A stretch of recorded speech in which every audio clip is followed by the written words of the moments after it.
दोस्तों, जात पात का भेद नहीं, मानवता धर्म हमारा है। जात पात का भेद नहीं, मानवता धर्म हमारा है। झूठा वादा कभी न करना, न्याय हमारा वादा। चिक्सी पंचायत का जनता जिंदाबाद, जिंदाबाद जिंदाबाद। चिक्सी पंचायत का मुखिया कैसा हो, डॉक्टर कृष्णा भैया जैसा हो। टेम्पू छाप जिंदाबाद, जिंदाबाद जिंदाबाद। आगे माई दी राधा पे निशान दिलथुन इंदराया बासजी। आज नाल गाली रासन दिलथुन कार चच विश्वास जी।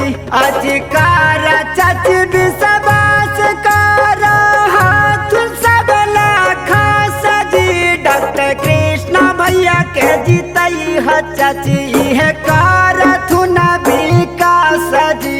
आज जानता कैसे बकर खातिर हाथुन हरदम तैयार जी। आज दोस्तों कि जितना ही नहीं है लक्ष्य हमारा, विकास कार्य को चरम तक पहुंचाना है। जितना ही नहीं है लक्ष्य हमारा, विकास कार्य को चरम तक पहुंचाना है। शिक्षित संपन्न हो गांव का हर घर, शिक्षित संपन्न हो गांव का हर घर, यह लक्ष्य हमें पूरा करके दिखाना है।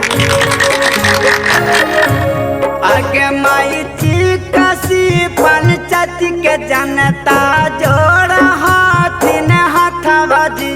आज दे द चाची डॉक्टर कृष्णा भैया के साथबाजी। डॉक्टर कृष्णा भैया के साथबाजी।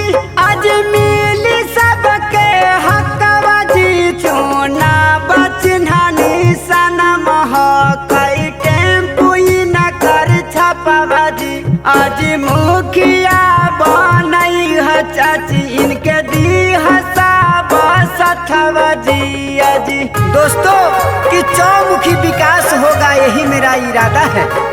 चौमुखी विकास होगा यही मेरा इरादा है। सबका सपना पूरा होगा यही मेरा वादा है।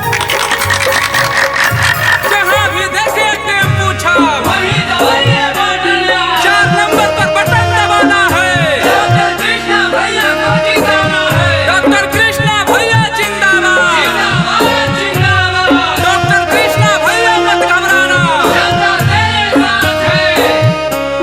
आगे माई जादूरा किसान सोना छात्र नौजवान जी। डॉक्टर कृष्णा भैया के जीतई है चाची है करथुन कालिया नाम जी। आज करथुन कालिया नाम चाची। टेम्पू छाप पट्टी पिहा बटन जी। आज राखी हाधाया नाम चाची माना मोरा कहा नाम जी।